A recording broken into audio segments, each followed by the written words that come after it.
परम धीमहि कहने से ये अर्थ नहीं निकलता, सत्यम परम धीमहि कहने से ये विशेषार्थ निकला।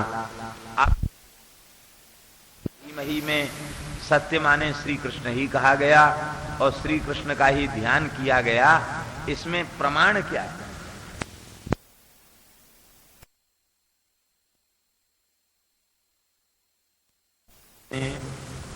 कस्मै येन विभासितोऽयमतुलो ज्ञानप्रदीपः पुरा तदरूपेण च नारदाय मुनये कृष्णाय तदरूपिणा योगीन्द्राय तदात्मनाथ भगवदराताय कारुण्यतस्तच्छुद्धं विमलं विशोकममृतम् सत्यम परम धीमहि।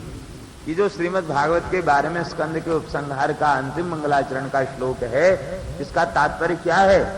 भागवत की परंपरा, और भागवत की परंपरा कहने के बाद क्या कहा? तत्शुद्धम। भागवत की परंपरा में जीव को स्वीकार नहीं किया गया, भगवान को स्वीकार किया गया। भागवत की परंपरा में भगवान को स्वीकार किया गया। कस्मय्येन विभासते मतलो ज्ञान प्रदीपा पूरा, नारायण ने ब्रह्मा जी को दिया और तद्रूपेण च नारदाय, उन्हीं नारायण भगवान ने नारद के रूप से व्यास जी को दिया, और व्यास जी ने सुखदेव जी को नहीं दिया, अपितु नारायण भगवान ने व्यास के रूप से सुखदेव जी को दिया, और उन्हीं नारायण भगवान ने सुखदेव के रूप से परीक्षित जी को दिया। इसका मतलब आदि से अंत तक नारायण ही परंपरा में है, जीव परंपरा में नहीं। इसका तात्पर्य कि जीव कभी अपने चित्त में ऐसा अभिमान न आने दे कि मैं भागवत का वक्ता हूं। आज तो जितनी उपाधियां हैं सब छोटी पड़ रही हैं, हल्की पड़ रही हैं। लोग पूछते महाराज ये उपाधि तो बहुत पंडित लिखते हैं, हमको कोई बढ़िया उपाधि बताओ। भागवत भूषण तो बहुत हो गए, अब और कोई उपाधि बताओ। भागवत मयंक, भागवत भास्कर, भागवत कोकिल, ओ भगवान जाने कौन कौन सी उपाधियां, सब उपाधियां छोटी पड़ गई। विश्वविख्यात, सुविख्यात और अंतरराष्ट्रीय संत तो इतने हो गए जिसका कोई ठिकाना नहीं। वस्तुतः संत जो है ना तो अंतरदेशीय होता है, ना अंतरराज्यीय होता है, ना अंतर जनपदीय होता है। संत तो सदा अंतरराष्ट्रीय ही होता है। संत की महिमा समग्र विश्व स्वीकार करता, भगवान स्वीकार करते हैं। संत जितने होते वे सब अंतरराष्ट्रीय होते हैं, वो कोई हल्के पतरे कोई महात्मा नहीं होते। लेकिन अंतरराष्ट्रीय अपने को कहने वाले अंतरराष्ट्रीय नहीं।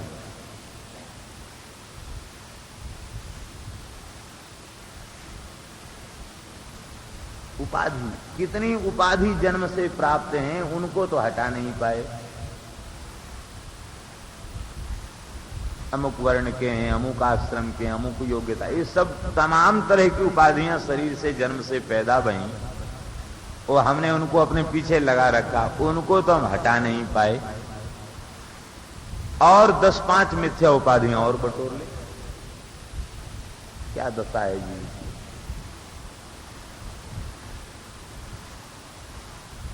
मैं भगवान का हूं, बस इतना स्वीकार करे, इसके आगे नहीं। मैं भगवान का दास हूं, और मैं जगत गुरु हूं, मैं महंत हूं, मैं मंडलेश्वर हूं, मैं श्रीमंत हूं। हम ऊंचे और वो नीचे, हम उसके बराबर नहीं बैठेंगे, वो हमारे बराबर कैसे बैठे? अरे राम राम। सत्संग और भजन से शून्य होकर हम लोगों ने क्या अपनी गुरुदशा कर।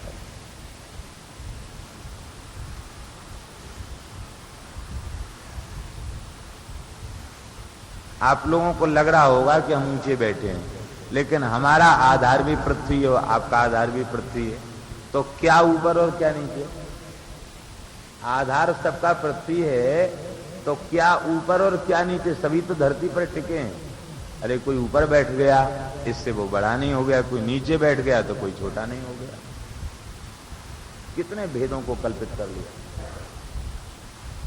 ये सब अज्ञान जनित भेद हैं, अज्ञान जनित भ्रम। श्री स्वामी श्री अखंडानंद सरस्वती जी महाराज तो कहा करते थे, कहते थे भाई आप लोग तो हमसे बहुत बड़े, क्यों? आप लोग जमीन पर बैठे हैं इसलिए जमींदार हैं, और हम चौकी पर आपने बिठा रखा है तो हम चौकीदार हैं। हम चौकीदार हैं, आप लोग जमींदार हैं।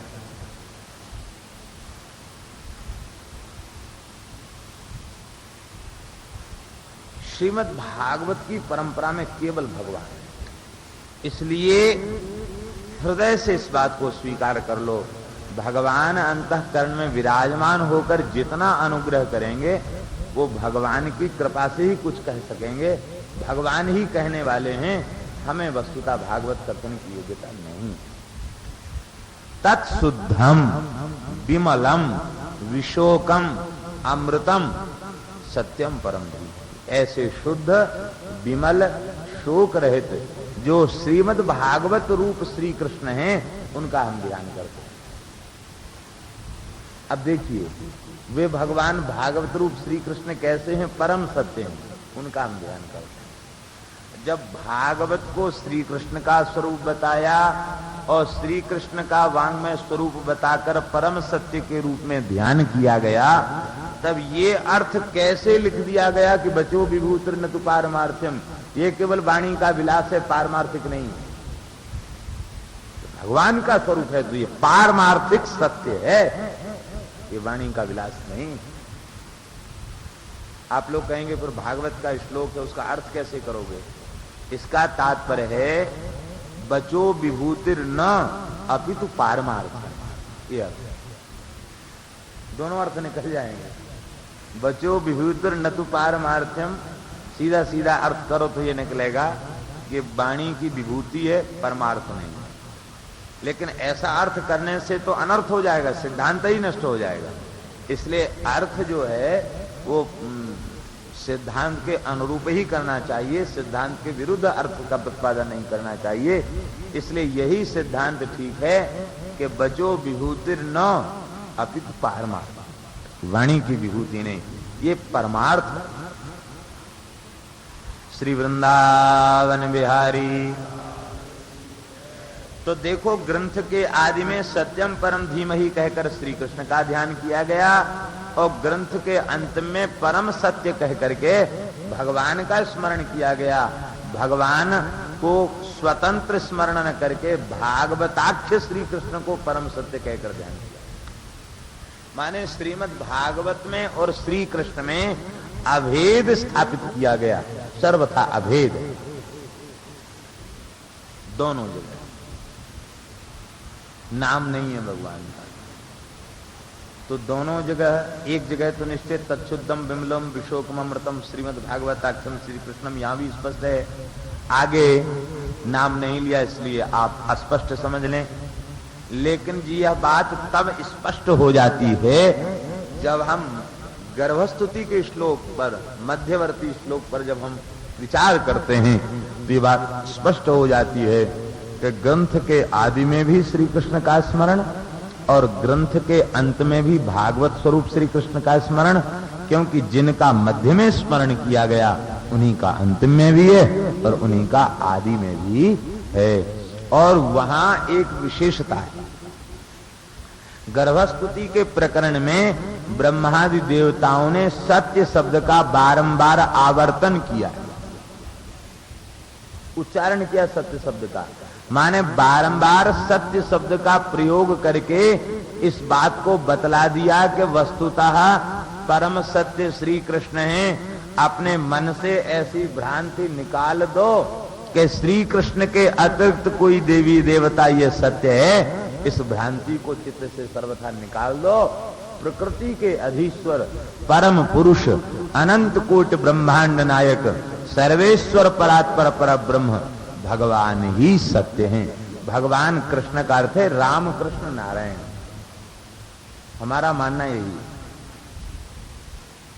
निष्पक्ष सिद्धांत, शास्त्रों का अन्वेषण करने से, तनिक थोड़ा सा विचार करने से यही बात समझ में आई कि माधुर्य के लिए, उपासना के लिए केवल वह एक कल्प यह विचार किया गया संतों के द्वारा, अन्यथा वे तीनों एक ही स्वरूप, इनमें भेद नहीं है। और भेद स्वीकार करेंगे तो भक्ति नहीं बन पाएगी, अपराध हो जाएगा। तो भगवान रामकृष्ण नारायण सत्य हैं, ग्रंथ के प्रतिपाद्य विषय श्री कृष्ण है, इसलिए कृष्णम परम। मध्यवर्ती श्लोक पर आप लोग दृष्टि डालें। सत्यव्रतम सत्यपरम त्रिसत्यम सत्यस्य योनिम निहितम च सत्ये सत्यस्य सत्य मृत सत्य नेत्रम सत्यात्मकं त्वां शरणं प्रपन्ना। हे भगवान, आप सत्य व्रत हैं, सत्य पर हैं, तीनों कालों में आपकी सत्ता सत्य है, सत्य के भी सत्य हैं, सत्य ही आपकी योनि है, सत्य आपकी आत्मा है। ऐसे हे भगवान, आप परम सत्य हैं, हम आपकी शरण में हैं। तो अब यहां तो किसी को भ्रम नहीं है, गर्भ में देवकी माता के भगवान विराजमान हैं और ब्रह्मादि देवता स्तुति कर रहे हैं। तो यहां तो किसी को भ्रम नहीं है कि किसकी स्तुति है। यहां तो सबको इस बात का परिपूर्ण निर्भ्रांत, यहां सबको ये बात समझ में आ गई कि यहां श्री कृष्ण का ही स्तवन किया जा रहा है, स्तुति की जा रही है। इसलिए सत्यम परम धीमहि कहकर भगवान का ही ध्यान किया गया, अन्य किसी का ध्यान नहीं किया गया। ये अर्थ समझ। पंडित श्री गंगाधर शाही जी ने जन्माद्यस्यता इस श्लोक की व्याख्या, इसमें संपूर्ण श्री कृष्ण लीला को भी आदि से लेकर अंत तक संवर्ण लीला तक सिद्ध किया है। अब इसकी व्याख्या हम समझते हैं काफी समय लग चुका है, इसलिए वो लीला परक व्याख्या तो आप पूरी भागवत में सुनेंगे ही, इसलिए उसका हम विशेष व्याख्या नहीं करते हैं। अब श्रीमद् भागवत के अनुबंध चतुष्टय का निरूपण है। अनुबंध चतुष्टय का तात्पर्य है प्रत्येक ग्रंथ में 4 चीजों का विचार किया जाता है।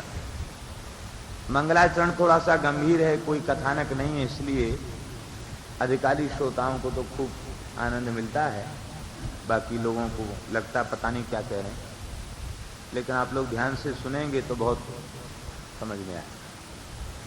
अनुबंध चतुष्टय का तात्पर्य 4 चीजों का विचार प्रत्येक ग्रंथ में। कौन कौन? अधिकारी च संबंधा विषयस्य प्रयोजनम, ये 4 चीजों का विचार प्रत्येक ग्रंथ में किया जाता है। अधिकारी कौन है, संबंध क्या है, विषय क्या है और प्रयोजन।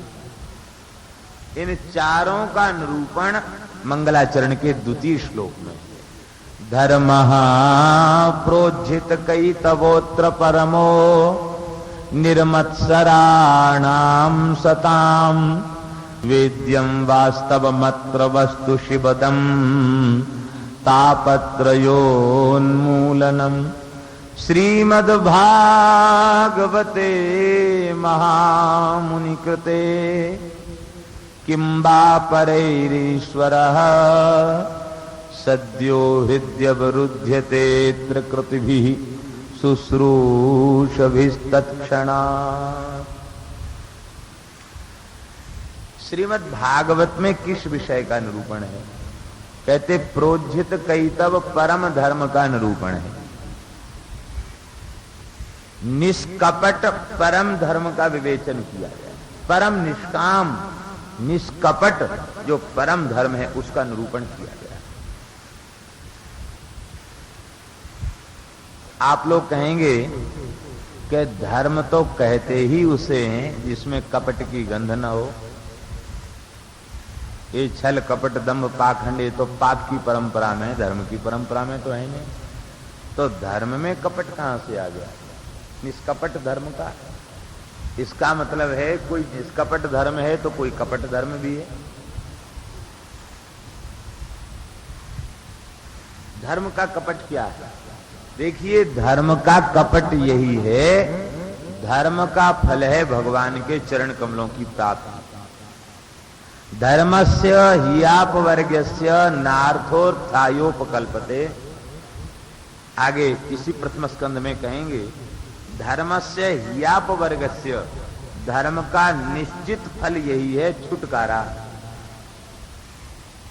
संस्कृति के चक्र से छूटकर अविद्या वासना माया से मुक्त होकर भगवान के चरणों में सर्वतो भावेन समर्पित हो जाए,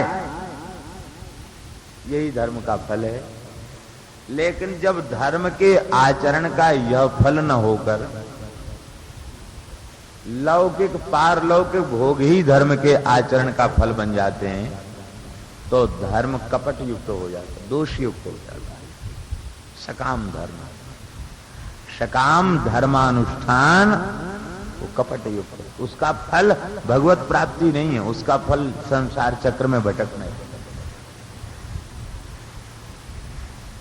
अप्राप्त लक्ष्म्या प्राप्त्यर्थम, प्राप्त लक्ष्म्या चिरकाल संरक्षणार्थम, गृहकृत राजकृत सर्वपीड़ा निवृत्त्यर्थम, ऐलौकिक पारलौकिक सुख प्राप्त्यर्थम। अब धर्म तो कर रहे हैं, सत्य सदाचार शौच नियम व्रत अनुष्ठान सब कुछ कर रहे हैं, लेकिन उनका फल भगवान की प्राप्ति नहीं है, उनका फल है हे महाराज। अब देखो भगवान को प्रणाम करने की कितनी महिमा है। एकोपि कृष्ण से कृत प्रणामे दशाश्वमेधाव्रतेन तुल्यम, दशाश्वमेधी पुनरेति जन्म कृष्ण प्रणामी न पुनर्भवाय। भगवान के चरणों में प्रणाम करने वाला उसका पुनर्भव नहीं होगा, पुनर्जन्म नहीं होगा, मुक्त हो गए। एक प्रणाम भी श्री कृष्ण के चरणों में किया जाए तो भगवान व्यास कह रहे हैं दशाश्वमेधाव्रतेन तुल्यम, 10 अश्वमेध यज्ञ करके यज्ञांत अभिवृत स्नान करे, उसके समान फल होता एक प्रणाम का। ये कह तो दिया व्यास जी ने, लेकिन कहने के बाद उन्हें अच्छा नहीं लगा। भगवान के नमस्कार की तुलना हमने यज्ञ से कर दी। बोले नहीं नहीं नहीं, अब दूसरा कोई उदाहरण नहीं है, इसलिए हम कह रहे हैं। वास्तविकता यह है कि 10 अश्वमेधी पुनरेति जन्म, 10 अश्वमेध यज्ञ करके स्वर्ग भोगने वाला फिर से धरती पर जन्म लेगा। और 10 अश्वमेधी नहीं, 7 अश्वमेधी भी मनुष्य की क्या चले अजगर बन के आ जाएगा। न वो 7 अश्वमेधी था, लेकिन उसे अजगर बनना पड़ा। तो 10 अश्वमेधी पुनरेति जन्म, किंतु कृष्ण प्रणामी न पुनर्भवाय। भगवान को प्रणाम करने वाला, एक प्रणाम करने वाला साष्टांग, वो पुनर्जन्म का अधिकारी, उस जन्म मृत्यु के चक्र से छूट गया। अब प्रणाम तो 1 2 नहीं, वृंदावन की दंडोती लगाते हैं, गिरिराज जी की दंडोती लगाते हैं। आजकल दंडोती देख के बड़ा उत्साह होता है, हम भी करें। छोटे छोटे बालक दंडोती करते हैं, बहुत अच्छी बात है। ब्रजरज में लौटते हैं, उनका सौभाग्य है, बहुत सुंदर बात है। लेकिन यदि दंडवती करने के बाद ये लक्ष्य हुआ कि बेटे की नौकरी लग जाए, बेटा नहीं है बेटा हो जाए, एक प्रणाम का फल ये है कि जन्म मृत्यु के चक्र से छूट जाएगा। और इतने प्रणाम किए गिरिराज जी में, 7 कोस में दंडोती लगाई, पूरे 5 कोस वृंदावन में दंडोती लगाई। किस लिए? महाराज हमें ऊंचा पद मिल जाए, हमारा स्थान बन जाए, अथवा हमारा केस में हमारी विजय हो तो जाएगा। लेकिन वो धर्म कपट युक्त धर्म है। धर्म का अंतिम फल भगवान की प्राप्ति न होकर नाशवान पदार्थ, नाशवान वस्तु की प्राप्ति। इसलिए वैष्णव चाहे जैसी भयंकर से भयंकर स्थिति आ जाए, वो कभी ये नहीं कहता ऐसा हो जाएगा तो हम ऐसा कर देंगे। वैष्णव के मुख से ये बात नहीं निकल सकती। माताओं में वैष्णवता शास्त्र में कठिन कही गई है। 3 लोगों में वैष्णवता दुर्लभ है, ब्राह्मण में, राजा में और स्त्री में। दुर्लभ हो वैष्णवी नारी, और दुर्लभ हो वैष्णवो विप्रा, दुर्लभ हो वैष्णवो नृपा। ये दुर्लभ है, दुर्लभ है इनमें। क्यों दुर्लभ है? बोले माताओं में तो दुर्लभ इसलिए है कि उनमें ममता इतनी होती है संसार के प्रति, अपने परिवार के प्रति उनका इतना ममत्व होता कि वे बार बार ऐसा हो जाएगा तो हम सत्यनारायण की कथा बचवाएंगे, ऐसा हो जाएगा तो हम भोग चढ़ाएंगे, ऐसा हो जाएगा तो हम दीपक जलाएंगे। जहां तक कामना की गंध है वहां तक भगवत प्रेम नहीं है।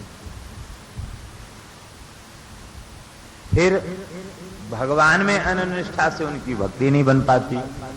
किसी ने कहा शुक्रवार का व्रत करो, किसी ने कहा गुरुवार का व्रत करो, किसी ने कहा शनिचर का व्रत करो। तो कभी शुक्र की उपासना, कभी शनि की उपासना, तो कभी राहु केतु की उपासना।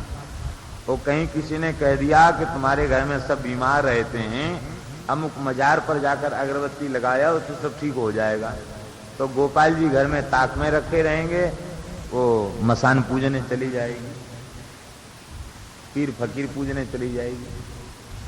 इसलिए वैष्णवता का तात्पर्य अनन्य निष्ठा से भगवान का आश्रय। मेरे तो गिरधर गोपाल दूसरो न कोई, जाके सिर मोर मुकुट मेरो पति सोई। ये है वैष्णव, इसको वैष्णव अनन्य भाव से। जैसे पतिव्रता नारी का संपूर्ण समर्पण अपने पति में होता है, आदर वो सबका करती है, जेठ को भी भोजन परोसती है और देवर को भी भोजन कराती है, सास ससुर का भी आदर करती है, लेकिन पति स्थान पर केवल पति होता है, उसी में अनन्य निष्ठा अनन्य भाव होता है। वो न तो किसी का जूठा खाती, न किसी का उतरन पहनती है, पति का प्रसाद लेती है, पति के वस्त्र धारण करती है, पति के प्रति आदर रखती है। ऐसी ही वैष्णवता। हम ये नहीं कह रहे हैं कि आपके कुल खानदान की परंपरा में किसी देवी देवता का पूजन होता है तो उसको आप छोड़ दें, नहीं। भगवान में परत्व मानकर, भगवान की विभूति मानकर, भगवान का अंग मानकर, मानिए सब ही राम के नाते अंग मानकर उनका आदर किया जा सकता, लेकिन अंगी मानकर आदर नहीं। अंगी तो भगवान है। ये कठिन हो पाता है माताओं में, इसलिए दुर्लभ है वैष्णवी खाली। ऐसे ही कर्म कांड में विशेष श्रद्धा और विश्वास रखने वाले ब्राह्मण, वे भी पंचदेवोपासक तो बन जाते हैं, लेकिन अनन्य निष्ठा से भगवान की उपासना करें, ये उनके द्वारा संभव। एक बात। दूसरी बात यह है, कई बार हम ऐसी बातें कहते हैं तो लोगों के मन में आ जाता होगा, एक आध जगह तो लोगों ने कहा कि लगता महाराज ब्राह्मण नहीं है इसलिए ऐसी बात है, ब्राह्मण भक्त दुर्लभ है। बताओ, ब्राह्मणों की निंदा कर रहे हैं? अरे ये शरीर भी ब्राह्मण कुल का है, ब्राह्मणों की निंदा नहीं कर रहे हैं। देखिए, भक्ति जो है, जाति पाति कुल धर्म बढ़ाई, बहुजन परिजन जन चतुराई, भक्ति होती है। 5 भक्ति के मार्ग के कांटे हैं, जातिर्विद्या महत्वंच रूप यौवन में। ये 5 कांटे यत्न पूर्वक निकाल दो, क्योंकि पंचैते भक्ति कंटकाः, ये 5 भक्ति के कांटे हैं। और इनमें ये कांटे ब्राह्मण के मुश्किल से निकल पाते हैं।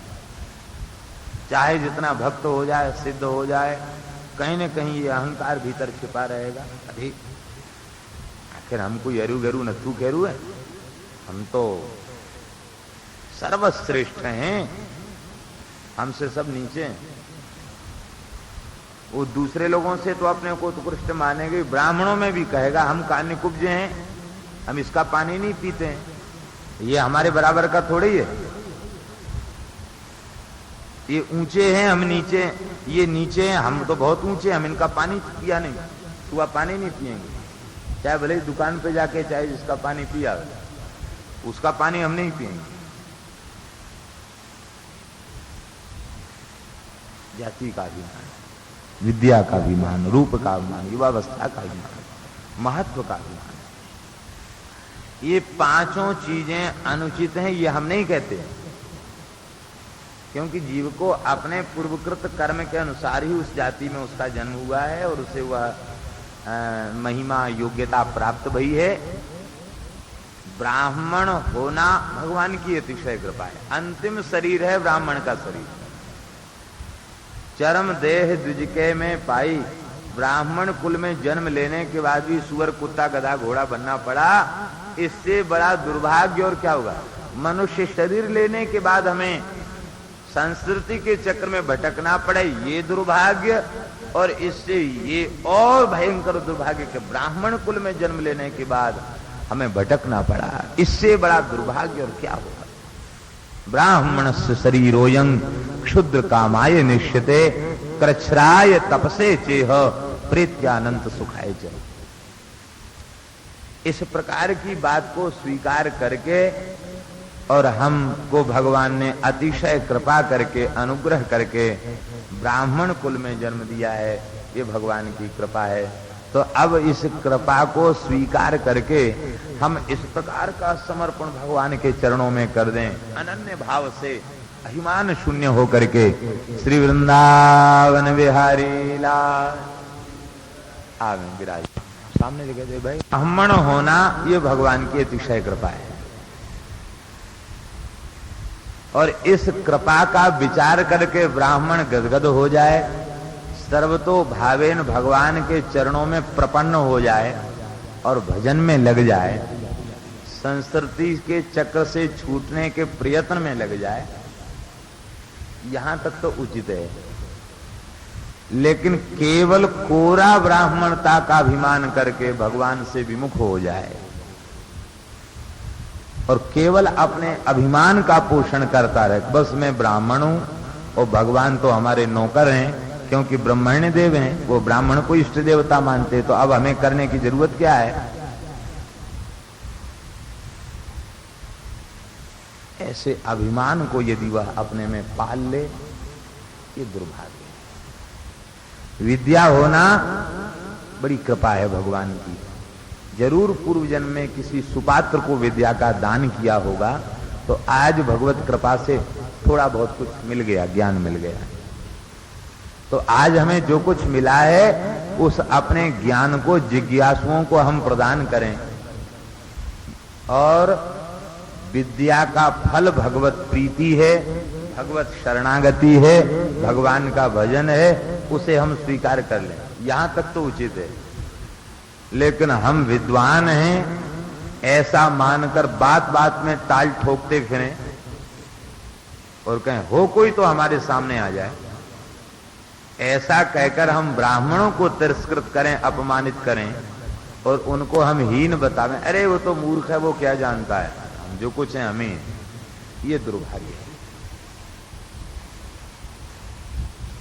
विद्या का तात्पर्य है सा विद्या या विमुक्त है। विद्या जो नम्रता और विनय को दे उसे विद्या कहते हैं, और जिस को ग्रहण करने के बाद हम दुर्विनीत हो जाएं वो अविद्या है, वो विद्या नहीं कही जाती।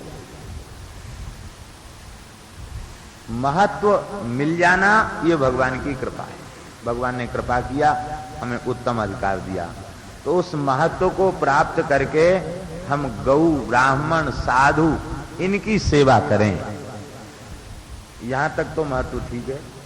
और हमें उत्तम महत्व मिला, हम सोचें कि अरे भाई हम तो जगत गुरु महामहिम महामंडलेश्वर हो गए, अब हम ही सबके गुरु हो गए, तब हम हमारा अपने मौज ठाट से रहो, यही हमारा कर्तव्य है, ये विचार कर लें तो वो महत्व का दुरुपयोग हो गया। उस महत्व को स्वीकार करके हम ब्राह्मणों को तिरस्कृत करें, संत गौ ब्राह्मण का अनादर करें, अतिथि का अनादर करें, वो महत्व का दुरुपयोग। रूप होना बहुत अच्छी बात है, लेकिन रूप का अभिमान होना बहुत बुरा है। युवावस्था बहुत अच्छी है, लेकिन यदि युवावस्था अपने से ज्येष्ठ श्रेष्ठ पुरुषों के तिरस्कार के लिए है, ये दुर्भाग्य है।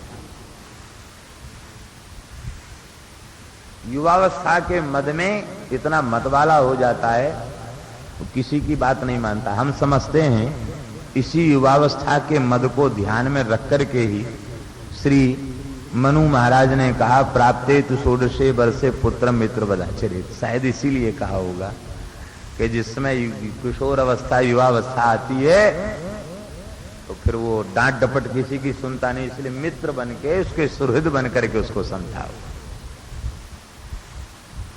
किंतु जो भगवान के चरणों में समर्पित होते हैं उनकी युवावस्था विषय के लिए नहीं होती, उनकी युवावस्था भजन के लिए होती।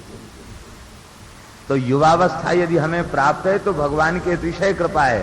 इस कृपा को हम अंगीकार करके भजन में जुट जाएं, क्योंकि जब तक ये शरीर युवा है तभी तक भजन बनेगा, इसके बाद भजन नहीं बनेगा।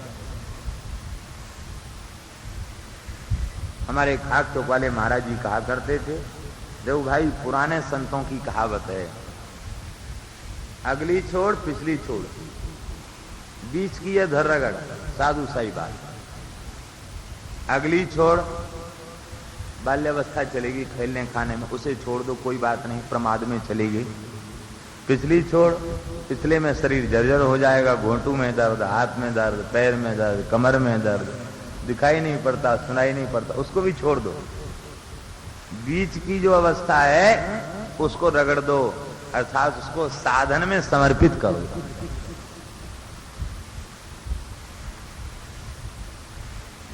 अपनी संपूर्ण युवावस्था में श्री चरणदास जी ने कितना कठोर साधन किया, देखने में लगता है वो क्या कहना। 30-32 वर्ष तक गुफा में रह करके साधन, धन्य। ये है युवावस्था का सदुपयोग। भगवान ने कृपा करके युवावस्था दी तो उसका पूर्ण सदुपयोग भजन। वृद्ध होने पर जैसे कोई बुद्धिमान व्यक्ति पहले खूब कमा के रख देता है और बाद में इकट्ठा करके बुढ़ापे में सारी सुविधा जब उसको मिल जाती है, 60 से